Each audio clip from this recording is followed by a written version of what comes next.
प्रति, उन मंत्रों के प्रति, उस चिंतन के प्रति, जिससे कि आपका जीवन पूर्णतः श्रद्धा युक्त बन सके और पूर्णता युक्त बन सके, क्योंकि ये जीवन टूटा फूटा कटा हुआ और अधूरा सा है। मैं इस जीवन को पूर्णता के अग्रसर करने की और आपको आगे रखता हूँ, आशीर्वाद देता हूँ। मुझे विश्वास है कि ये जीवन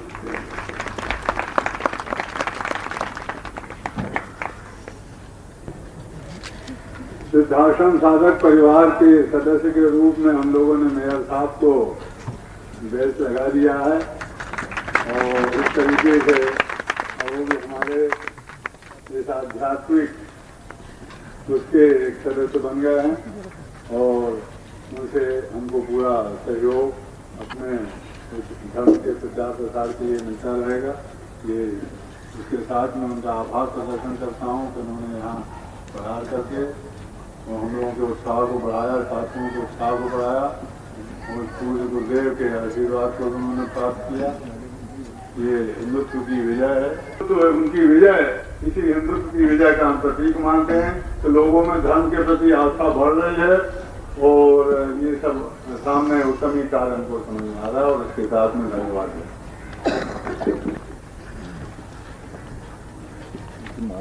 ये विजय माला परम पूज्य विजय उनके गले में स्वयं अपने हाथ में करना रहे और उनकी धर्मपत्नी को भी परम पूज्य गुरुदेव ने एक बहुत ही महत्वपूर्ण जन्म और विजय माला प्रदान किया। आशीर्वाद दीजिए।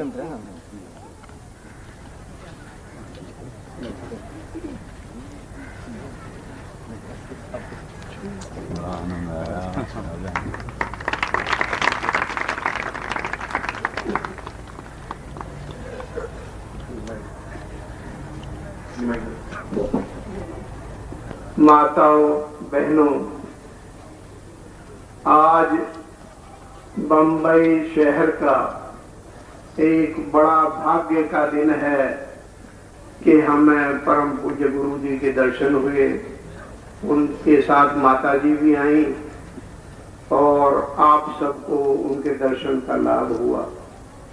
ऐसे दिन अपने जीवन में बहुत कम मिलते हैं। आज कलयुग है।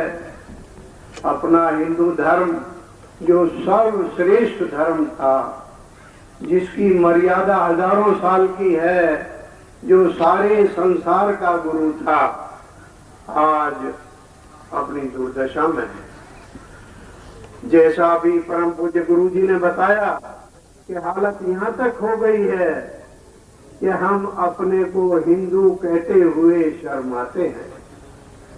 अपने ही हिंदू भाई कटाक्ष करते हैं कि अरे ये घी में आग क्यों खराब करते हो, घी तो खाने की वस्तु है, काहे को भजन करते हो, क्या पड़ा है इसमें, क्या मिलेगा। बड़ा दर्द आता है, बड़ा दुख होता है जब अपने ही आदमी जो अपने आप को हिंदू कहते हैं, हिंदू धर्म में जिन्होंने जन्म लिया है, जिन्होंने हिंदू माता के कोख में जन्म लिया है, वो ऐसे शब्द बोले तो बड़ा दुख होता है। कई बार तो ऐसा गुस्सा आता है कि इनको मारना चाहिए, लेकिन फिर भी शांति हो जाती है कि अब इनके बुरे कर्म हैं और उनके कर्मों के अनुसार जैसे संस्कार इनको पड़े हैं वैसा ही वो बोलते हैं, वैसा ही सोचते हैं। तो जैसा ही भी महापौर जी ने बताया था, हमारा सबका जितने यहाँ बैठे हैं एक धर्म बनता है कि हम अपने अपने घरों में हिंदू धर्म के संस्कार पैदा करें, अपने ऋषियों के प्रति, अपने धर्म के प्रति, अपने गुरुओं के प्रति एक आदर भावना पैदा करें। और ये एक दिन में नहीं बनती। कल ही मैं संन्यास आश्रम में था, एक बंधु इंग्लैंड से आए, वो गुजराती थे और 14-15 साल बाद आए। तो मैंने उनसे एक ही प्रश्न किया कि आप तो 14-15 साल से इंग्लैंड में हैं, तो आपको कुछ भारत की भी याद आई? यहाँ से जन्म लिया है, इस मिट्टी से शरीर बना है, हिंदू धर्म के आप मानने वाले हैं। बोला कि हमारा तो जीवन सफल हो गया केवल रामायण और महाभारत टीवी पर देखकर। दो चीज ऐसी अपने देश में अभी बनी कि एक रामायण का पूरा संचार होगा, एक अभी महाभारत का चल रहा है। तो कहते थे कि हम इंग्लैंड में अपने बच्चों को नहीं बता पाते थे कि हिंदू धर्म क्या है, हिंदू धर्म की मर्यादा क्या है। हिंदू धर्म में गुरु का स्थान क्या है, माँ का स्थान क्या है, बाप का स्थान क्या है, ये हम नहीं बता पाते थे। लेकिन रामायण को देख करके बोलो बाबू जी माता जी की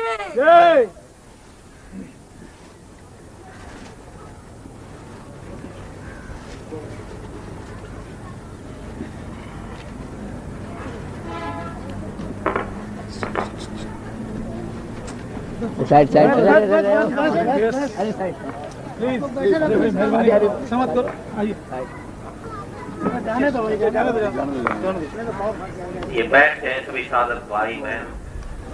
अभी आगे का कार्यक्रम आपको बताया जाएगा, उसके बाद ही आप यहाँ से जाएंगे। बैठ जाएं। आएंगे वापस आएंगे।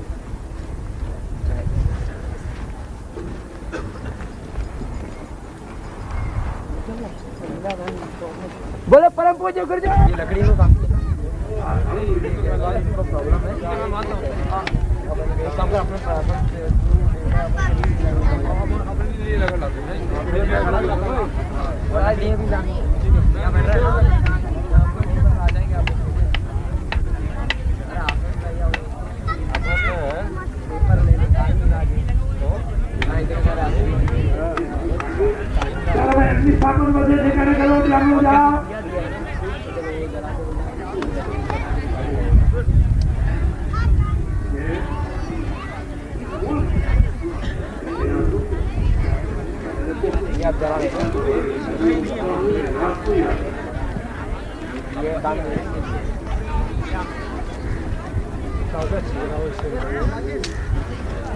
हम ले पानी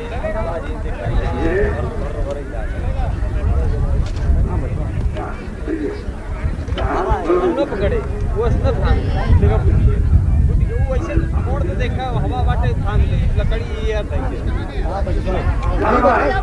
अभी आप सब यजमान जो बैठे हैं वो आप लोग तीन मंत्र पर बड़ा आपके पास खोला बेटा बेटा बेटा वो छोकरे के लिए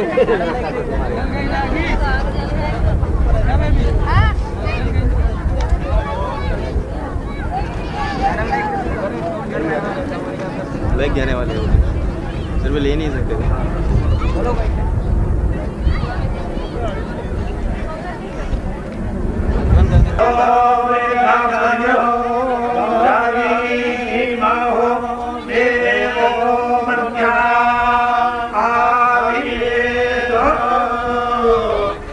अस्मिन् कुंडे तुम अग्नि संस्थाप्य अग्निनारायण को आप बोलो कि इस कुंड में आप हे अग्निदेव हम आपको आहुति दे, जिस देवताओं की वो देवताओं को उद्देश्य हम जो आहुति देंगे वो देवताओं को आप पहुँचाना।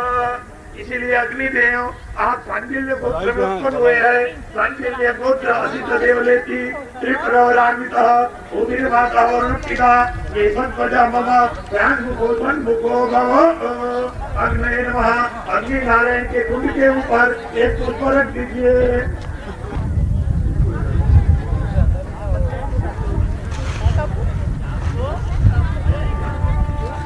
कुछ कर भाई तुम कुछ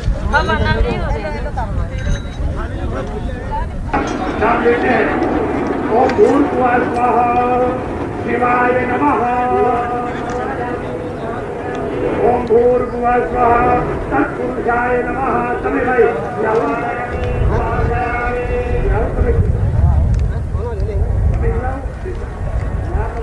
आप इधर सद्गुरुदेव डॉक्टर नारायण दत्त श्रीमाली जी के दुर्लभ वीडियोस, पुस्तक, पत्रिका एवं साधना की निःशुल्क दीक्षा प्राप्त करने के लिए नीचे लिखे हुए नंबर पर वीरल पटेल जी को व्हाट्सएप पे अपना नाम और अपने शहर का नाम लिखकर भेजें। धन्यवाद।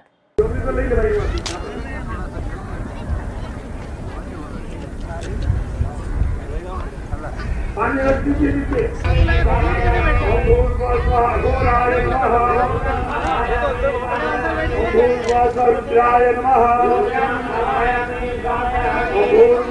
भवाय नमः। पूर्वास्व सत्योजाताय नमः पूर्वास्व सर्वजाताय नमः पूर्वास्व महालिंगाय नमः पूर्वास्व वामदेवाय नमः पूर्वास्व भीमाय। यज्ञ की महत्ता का उतना आभास नहीं हो, मगर जब उन मंत्रों के माध्यम से आपके जिस कार्य जिस उद्देश्य के निमित्त आप उन मंत्रों के माध्यम से आहुतियां देवताओं को समर्पित करते हैं और जिस प्रकार के अलग अलग स्तरों से है, मगर ये मंत्र आज ही समापन नहीं है।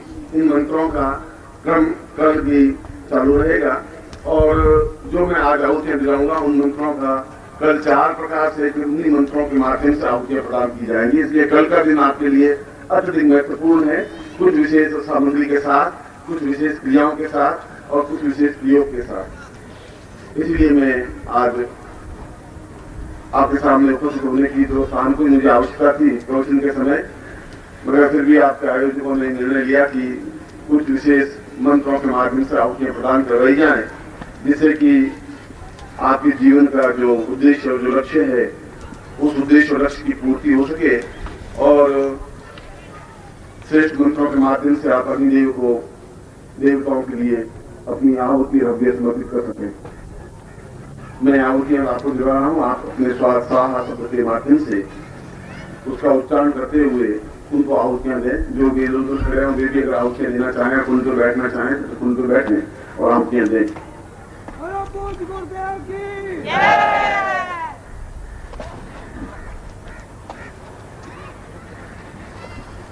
आप अपने मन में आहुतियां देने से पूर्व अपना मन में एक निर्णय करें कि आपकी जो इच्छाएं हो, चाहे भौतिक हो, चाहे आध्यात्मिक हो, चाहे पारलौकिक हो, चाहे लौकिक हो, जैसी और जिस प्रकार की भी हो, वह मैं शाम को प्रवचन में समझाऊंगा कि इन आहुतियों को कल को आपको आहुतियां किस प्रकार से प्रदान करनी है और उन मंत्रों के माध्यम से किस स्तर से आपको आहुतियां प्रदान करनी है, देनी है।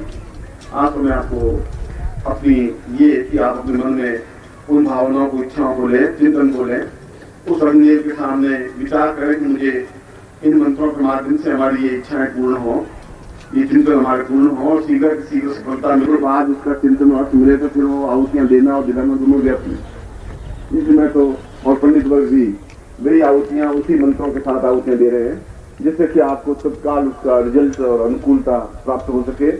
इसलिए आप पूर्ण प्राणों के घोष के साथ इन आहुतियों को समर्पित करें और देवताओं को आहुतियां देने के लिए स्वाहा शब्द का उच्चारण का तात्पर्य है कि आप अपने प्राणों के माध्यम से, होठों से नहीं, प्राणों के उच्चारण के साथ, पूरे घोष के साथ देवताओं तक अपनी आहुति पहुंचा रहे हैं। जो पहुंचा रहे हैं तो उसका रिजल्ट, उसका परिणाम आपको प्राप्त हो सकेगा।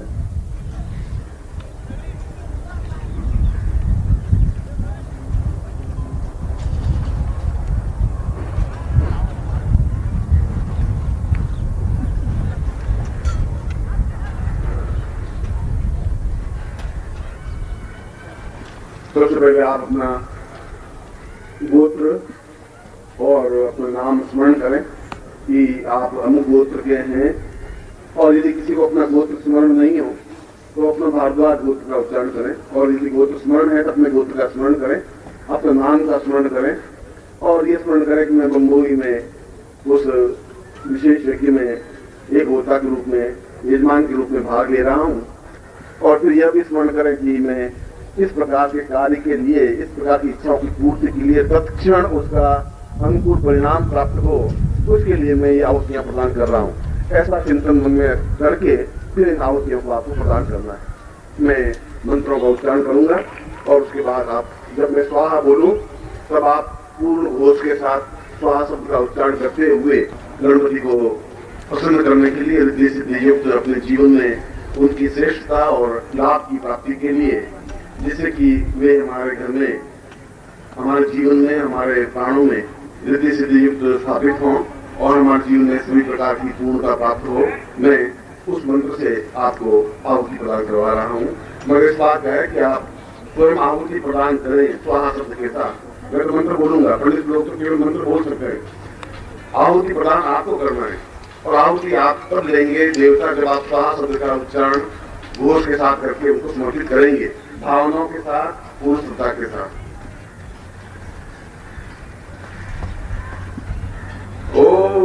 नमो गणेभ्यो गणपतिभ्यो नमो नमो भ्रातेभ्यो भ्रातपतिभ्यो नमो नमो वृषेभ्यो वृषपतिभ्यो नमो नमो विरूपेभ्यो विश्वरूपेभ्यो नमः स्वाहा।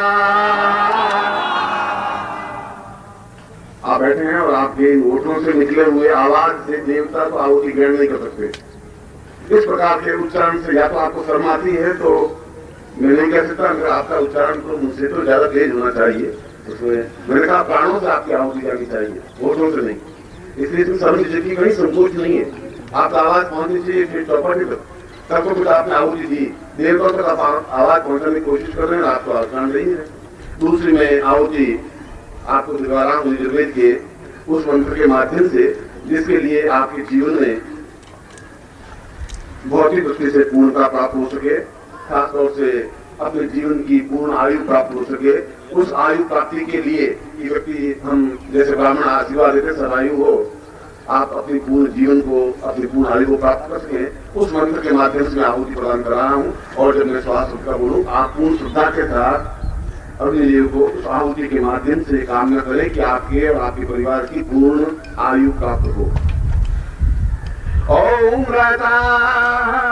राताभ्याम गुरो सारैवाः श्रीयावदेवतां सर्वे देवोर्वलम्बा श्रियो वदं वदतवे सदा यवै प्राणवतां प्राणैर्वै पूर्वतां शिरो सवे स्वाहा। और तीसरी आहुति में दे रहा हूँ आपके कुटुंबीजनों के सफलता के लिए कि आपके परिवार में जो भी कुटुंब है उनमें एकाग्रता रह सके, आपस में प्रेम रह सके, स्नेह रह सके और कटुता द्वेष दूर हो सके, जिससे कि आपके जीवन का तनाव दूर हो सके। उस ऋषि ने इस मंत्र की रचना करके जीवन में उस श्रेष्ठता को दी है।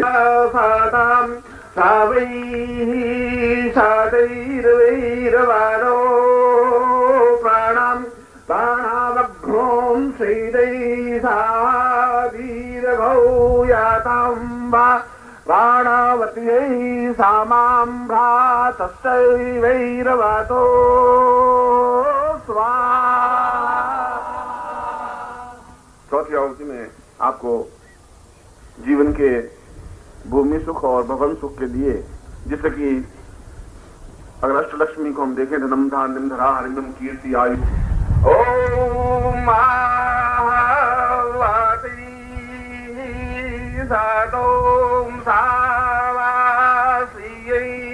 नमस्कार।